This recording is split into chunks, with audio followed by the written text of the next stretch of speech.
you curious fuckers? Well, hello. We're so excited to be back with another round of informative, exciting and sexy videos. Welcome to the channel if you're new here. Like, welcome to QVC, where you can buy all your shit jewellery. So, we've got a slightly informative one today because Reed has been dealing with a little bit of a situation. I have. In her vagina. In my vajayjay. It's what is known as pelvic inflammatory disease / infection. They are changing the name because disease actually sounds horrible. That sounds scary. Yeah, disease sounds scary. Infection's just the whole like thing sounds scary, fucking to be honest. flu. Oh. Thanks. It actually just wasn't as scary as you think it is because PID isn't talked about enough. So tell us what it actually is. Pelvic inflammatory infection is often caused from a bacterial infection inside your vagina that ends up either going to the next level or being undiagnosed and not treated, and then that's when the infection gets inside your womb and can go, it goes through the cervix, which is the entrance of your womb, inside your womb, and then can go into your fallopian tubes and your ovaries. And this is what can happen, isn't it? If you have chlamydia or gonorrhea and you leave them untreated for like a really long time, yes, it could turn into a pelvic inflammatory infection. So about a quarter of pelvic inflammatory infections come from an STI. So how did you get it, Reed? Well, I was a little bit of a slut, of course. I went to Jamaica to a swingers resort and I got lots and lots of sex. And that was sex with male and female. Lots of dicks, lots of vaginas, and also lots of playing around in swimming pools and hot tubs. Oh, hot tubs like are a little breeding They ground really for bacteria. Are. I wish I had known that because I have a sensitive vagina anyway. I have constantly been suffering from bacterial vaginosis, BV, with thrush. I've had UTIs, urinary tract infections, bladder infections, kidney infections, all of it, you name it, I've probably had something like that. So when Reed got back from her holiday, I got a scared message from her saying, I think I've got some symptoms, I'm in loads of pain, my vagina feels really weird, and it's actually bleeding a bit. Yeah, it wasn't the best experience, and also when you come back from a holiday, especially if you're going from a hot country to a cold country, you end up feeling ill anyway. So I felt really ill, really run down. I had holiday blues. I was on a come down and a hangover from doing loads of crazy shit in Jamaica, and then I'm back in this shithole of a country. My vagina is itching and raw and sensitive, and I'm just lying there getting anxious in bed thinking, oh my god, I've got something, I'm dying. And of course you're not dying. It's an infection. It's an infection just like getting the flu or getting colds, but when you leave flu for too long, that can turn into something a bit nasty. You know, you might get a chest infection, you might get some other infection, and that's exactly what pelvic inflammatory infection / disease is. It's just when your body can't fix itself, so it ends up getting just that little bit worse. But you did exactly the right thing, and that was you visited the STI clinic as soon as possible. Yes, I made an appointment. No, actually I didn't. It was as soon as it opened on the Monday. I got there, I got an Uber straight there at 8 a.m. and I was like, right, I'm being the first person in there. And oh my god, would you believe how many people are in a sexual health clinic at 8 a.m. on a Monday? It's unreal. It was full of people. Because people have been getting naughty up at the weekend. They're like, shit, need to get in there quick. I wasn't alone. I was there and I was just like, oh shit, this is great. Like I've clearly got an STI. And yeah, saw my doctor and she had a look and she was like, yep, there is pretty much something there. Because what they do is you go in, they check you out, check everything, you do all the tests, you pee in a vial, they do the swabs, and then you go back into the waiting area so they can do all their testing and figuring out, and then they call you back in and they're like, right, first thing she said to me was like, have you been taking your contraceptive pill regularly? And I was like, oh my god, I'm pregnant. I'm pregnant. This is going to be some miracle baby from some random stranger. It's going to be like Jesus returns. I got pregnant from the hot tub, which no, that's not possible. You cannot get pregnant from a hot tub. So anyway, went back into the doctor's surgery and spoke to her. She scared me about the contraceptive pill, but no, she was just figuring out if I should take the rest of my packet. I wasn't pregnant, but she did say I had pelvic inflammatory disease and I would need to get an antibiotic shot in my bum and then be on antibiotics for the next 2 weeks to make sure the whole lot gets cleared up. It was funny as well because I was telling her about everything that I got up to in Jamaica, which was a 12 12-person orgy, swapping couples in the hot tub. I had sex with a girl who had a strap on. There is no point lying to your sexual health doctor. I tell them absolutely everything, and she asked me... You have to. You can't lie to them. She literally They're not asked judging. me. No. I mean, she was a bit like professional. She wasn't like judging me for it. She's heard and seen it all. And I was having the great time. I was like, yes, so I had sex with 12 people. And she's like, so how many people do you think you've slept with in the past 2 weeks? And I was like counting up everyone. Like, I mean, let's just to say be safe. Like maybe 20. Let's say 20 in the past 2 weeks. And she was just like, okay, and she like wrote it down.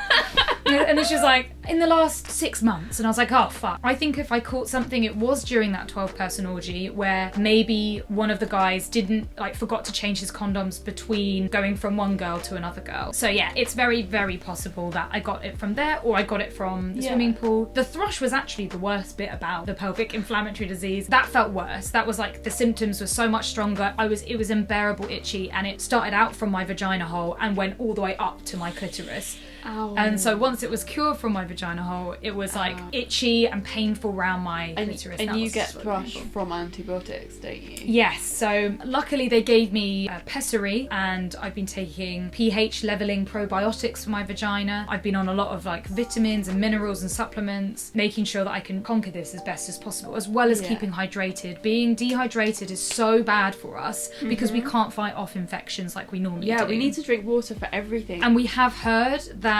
PID can actually infect your stomach. Not infect, I meant affect. Affect, yeah. It can actually affect your stomach.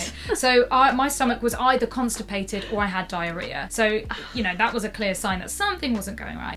And the main thing that made me go to the STI clinic was when I was feeling up there, this was with clean hands, in the shower, feeling everything, I felt a difference in, like, apart from the pain, I felt like the inside of my walls felt different. My low-hanging cervix felt hard on one side. The skin didn't feel right. It felt like there was almost like scarring or a little bit of hardness, and I was like, okay, that doesn't feel right.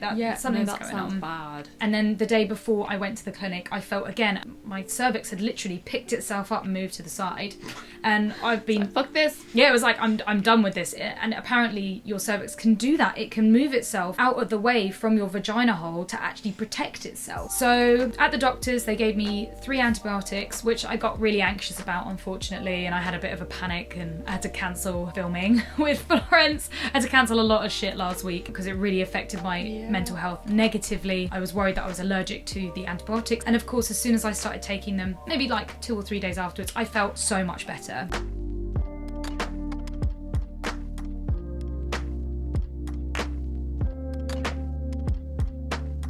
I think it's important to add, if you leave things like this untreated, it can cause infertility and really bad other problems. Yes. So this is why you need to go and get yourself checked, go and get all the medical help. What happens is that the infection causes scarring on your womb, your fallopian tubes and your ovaries, which can cause problems when you're infertility, when you want to become pregnant. Yeah. So this is, it is, as much as I'm being cheery and happy about it, it is a big deal, and it is something that people do need to recognise. What I did was, I'm lucky that I'm in a safe space. I could tell everyone and no one's going to judge me. We had a good joke about me getting an STI today. Well, hey, fucking 12 people. It's literally like God is like, haha, bitch, I was right, you slut.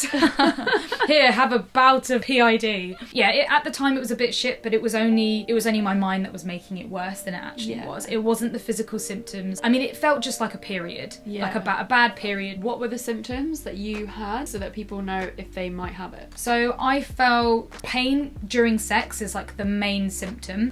If you're not having sex, then pain during any kind of penetration, fingers, toys. Also bleeding is another sign. I had itchiness and I felt, sort of like a back pain, like a deep back pain, and something just didn't feel right. I was emotional. It did feel like a period even though I wasn't due. If you have any symptoms in your vagina or on your genitals, you should definitely look up online. The NHS website's really good for figuring out what symptoms are? Yes. Everybody that I came into contact with at the resort that I might have had sex with, I told instantly. You know, I explained to them that I had a pelvic inflammatory infection and they should get themselves checked out because it could have come from an infection or an STI that they might have. Us being women, annoyingly, we are way more vulnerable at getting infections. Men, it's quite rare for men to get an infection. Everyone that's being penetrated is more likely to get an infection. Yeah. So even if you're a guy and you're having sex with men and you're having anal sex, then you are also more likely to get an STI. Definitely. We just got to be careful. Men can be carriers of an infection and not have any symptoms because they don't have a pelvis, so it won't affect them. So my boyfriend went to the STI clinic as well and got treated just the same to make sure that he wasn't carrying an infection that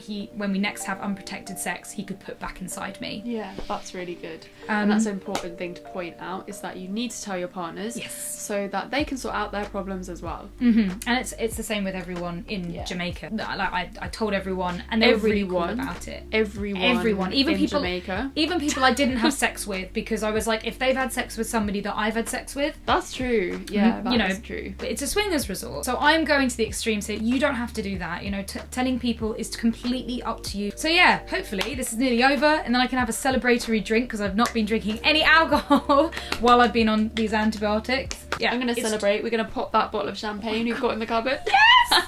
So if you liked this video, give it a huge thumbs up, and remember to subscribe to our channel if you haven't already, and I don't know why you wouldn't have, because you need to join the club. Yeah, baby. Our Curious Fuckers Club.